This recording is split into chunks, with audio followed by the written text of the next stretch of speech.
reka nongere kubaha ikaze nanone. Nitwa Brian Mucyo, niba wongeye kumva ijwi ryanjye ubwo nyine umenye ko nkiri muzima kandi ntigeze mpfa nk'uko The Queen yabyifuzaga. Ubu tuvugana ndacyari mu bitaro hamwe na sheri wanjye mushya Akariza Vanessa. Muri make ni ndwaje, gusa muganga yavuze ko bashobora kudusezerera uyu munsi. Mbibukije gato twasoje igice cya gatatu cy'inkuru ndi kwa muganga nanone, ariko The Queen yari yansanzeyo yigize muganga ashaka kunyica, kuko njye na Vanessa twari twagerageje ko ibihumbi 50 by'amadolari ndetse n'ibiro 3 bya zahabu. Ubwo The Queen yafashe akaboko kanjye akajomba urushinge, mu gihe atarasonika umuti ngo winjire wa munasi Chantal ahita amufata akaboko ahita anamushikuza. Chantal amubwira ati ntabwo nshobora kwemera ko wica umuntu ndeba ngo nukuri muganga njye nkaba umunasi.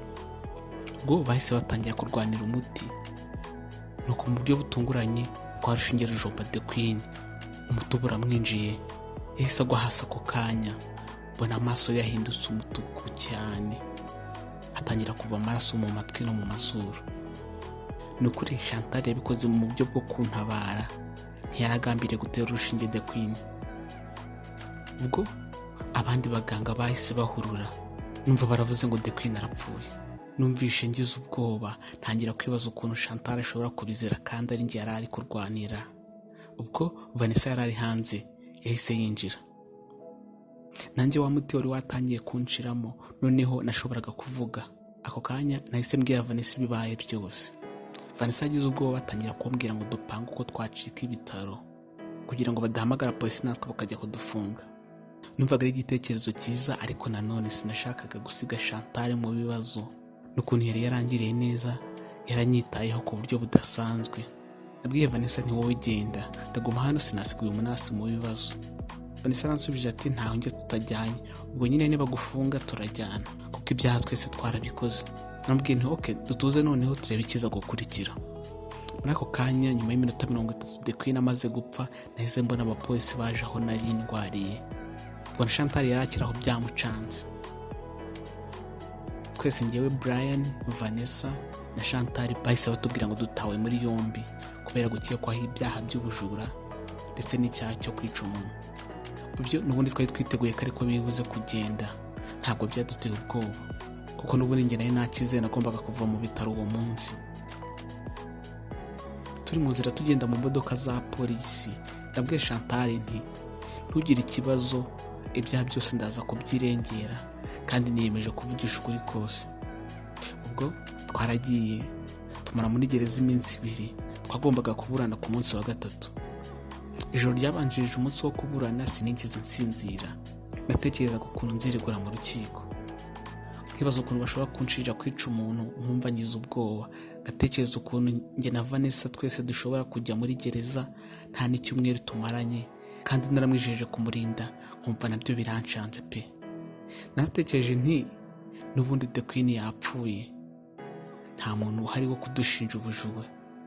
Nubwo wenda badufatanya ari amafaranga na zahabu, ndavuga ko tutari abajura, aho ntabwo turi abacuruzi b'amabuye y'agaciro. Nubwo wenda tubikora ku buryo butemewe n'amategeko. Kubyira urupfu rwa The Queen ibyo ari navuze ko ndavugisha ukuri kugira ngo ndengere Chantal. Ubwo mu gitondo umunsi w'urubanza warageze, nabanje kuganira na Vanessa. Hari akantu twabanje kumvikanaho, uraza kukamenya mu kanya. Urubanza rwaratangiye. Ubwo mu rukiko umushinjacyaha yabanje twese kudusomera imyirondoro yacu, anatubwira ibyaha dushinjwa. Umucamanza mukuru yadusabye kwiregura uhereye kuri Chantal. Chantal yatangiye ati murakoze cyane nyakubahwa umucamanza mukuru kumpa ijambo. Mbere na mbere icyaha nshinjwa cyo kwica umuntu sinkemera, kuko nubwo ari njye wamuteye urushinge ariko sinari mbigambiriye kandi byabaye ku buryo bw'impanuka ubwo yari ari kundwanya. Ati mu by'ukuri uriya mugore wapfuye yaje ku bitaro nkoraho yigize umuganga, ashaka kwica umurwayi nari ndi kwitaho. Ubwo yaragiye kumutera umuti kandi nzi neza ko wagombaga guhita wica umurwayi, nahise ntangira kumurwanya nshaka kuwumwaka. Kubw'amahirwe make urushinge ruramujombye, umuti nawe uramwinjira. Haje ati murakoze cyane. Umucamanza yasabye Chantal kwicara, ubundi njyewe Brian ngakurikiraho kwiregura. Njye nashinjwaga icyaha cy'ubujura bwa zahabu n'amafaranga ndetse n'icyaha cyo kwica. Naratangiye nti murakoze cyane nyakubahwa umucamanza mukuru, koko muri rusange ni njye Bwana Mucyo Brian, ariko abantu bamaze kumenya neza banyita Bwana Gafaranga Mucyo Brian, kuko n'ubwo ifaranga bavuga ngo ntawe urigwiza, njye muri make ndetse no muri rusange mba numva maze kurigwiza kandi maze kugira menshi. Ubwo nahise mpindura ijwi nongera confidence kugira ngo numvishe umucamanza ko nsanzwe ndi umucuruzi w'amabuye y'agaciro. Narakomeje nti muri rusange rero nyakubahwa umucamanza mukuru, njye ahubwo sinumva impamvu bavuga ngo baranshinja ubujura, kuko ubusanzwe usibye akazi nkora muri Minisiteri y'Urubyiruko n'Umuco, njye n'umudamu wanjye Vanessa dusanzwe dukora n'ubundi ubucuruzi bw'amabuye y'agaciro. Wenda usibye ko twabikoraga nk'amagendo, icyo nicyo cyaha mwaduhanira, naho kuba mwadusanganya amadolari menshi ntabwo byagakwiye gutera impungenge, kuko dukorana bizinesi n'abakongomani, kandi urabizi ko hariya bakoresha amadolari cyane.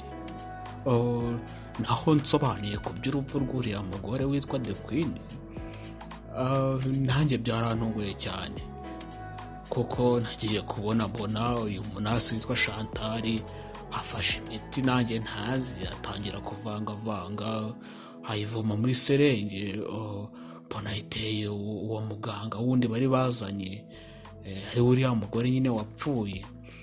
Mu by'ukuri nanjye ni ibintu rwose niboneye n'amaso yanjye, kandi byarambabaje, yamwishe ndeba, ahubwo njye sinumva impamvu ari kubihakana, kandi naramwiboneye n'amaso yanjye.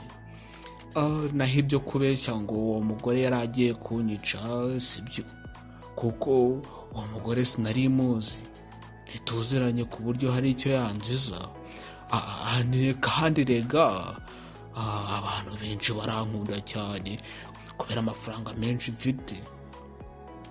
Chantal ahantu yari yicaye naramurebye duhuza amaso, yaratunguwe agira ubwoba, amarira atangira gushoka mbireba, ariko nanjye numvishe ntazi ibyo nkoze. Mu by'ukuri nageragezaga kurinda Vanessa ngo atababara. Vanessa nawe agiye kwisobanura mu magambo ye make, yaravuze ati ibyo umugabo wanjye Brian avuze ntacyo narenzaho, uko niko kuri. Ariko nawe aho twari twicaranye amarira yahise atemba ku matama, arambaza ati Brian, ibi ni ibiki dukoreye Chantal?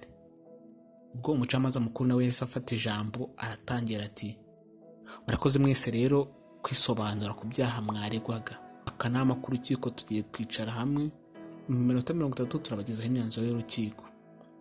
Abacamanza baragarutse baje kutugezaho imyanzuro y'urukiko, gusa umutima warandyaga cyane, nubwo ntari nzi uko biri bugende, ariko nayo nahemukiye Chantal ku byo ndenga kamere.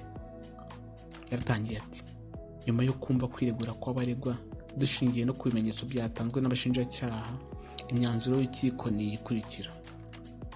Ku cyaha cy'ubujura Bwana Mucyo Brian n'umufasha we Vanessa, icyaha nticyabahamye, gusa kubwo gucuruza amabuye ku buryo bw'amagendo, amabuye yafashwe ibiro 3 bya zahabu bizasubizwa mu gihugu byaturutsemo, kandi mucibwe n'ihazabu ya miliyoni 8 z'amafaranga y'u Rwanda. Yavuze ati kandi barahita barekurwa bazishyura iyo hazabu bari mu rugo. Ku cyaha cyo kwica nacyo twasanze kitabahama, ubucamanza bwabagize abere. Naho kuri madamu Chantal twasanze icyaha rukumbi yashinjwaga cyo kwica kimuhama, akaba yakatiwe igifungo cy'imyaka 25, ahita amanurwa Madrid uyu munsi. Ubwo tutazanyurwa n'imyanzuro y'urukiko azajurira mu gihe kitarenze iminsi 30. Nta kindi cyakurikiyeho usibye amarira. Jye na Vanessa nta byishimo na bike twari dufite nyuma yo kugambanira Chantal. Mu by'ukuri numvaga nimvuga neza uko byagenze bishoboka ko njye na Vanessa bashobora kudufunga. Numvaga ko nimvuga neza uko byagenze bashobora nanjye kunyita umufatanyacyaha gafungwa, kandi sinashakaga gusiga Vanessa kubera urukundo nari mufite. Numvaga ari cyo gihe ngo njye nawe tugende tubane mu rukundo. gusa icya mbere nanone numvaga amaze kuba mukuru ku buryo nashakaga kuzabyarana abana na Vanessa tukagira umuryango. Muri ako kanya nabonye Chantal mu mapingu bamutambikanye bamujyanye. Yaciye aho nari mpagaze arambwira ati ukuri iteka koratsinda, ati ubu ntago nsinzwe, ati nk'uko mu mupira w'amaguru ikipe ibanje igitego idahita yizera intsinzi, ati namwe rero mumenye ko bitarangiriye aha. Ati ikindi kandi aho ngiye singiye njyenyine ahubwo njyanyeyo n'Imana kuko ibera hose icyarimwe. Reka nemere ko nahemukiye Chantal, ariko se nari kubigenza gute? Nari kwemera ngasiga Vanessa wanjye nkajya muri gereza? Ese ubundi wowe urabona bizarangira gutya? Ese njye na Vanessa koko tugiye gutura dutekanye? Reka ibizakurikiraho byose uzabyumve mu gice cya 5 cy'iyi nkuru. Icyo usabwa ni ugukora subscribe kugira ngo utazacikwa. Bibutse ko ibice byabanje byose ushobora kubyumva hano kuri Brown Magazine. Niba kandi ukunda inkuru kora like na share. Murakoze cyane.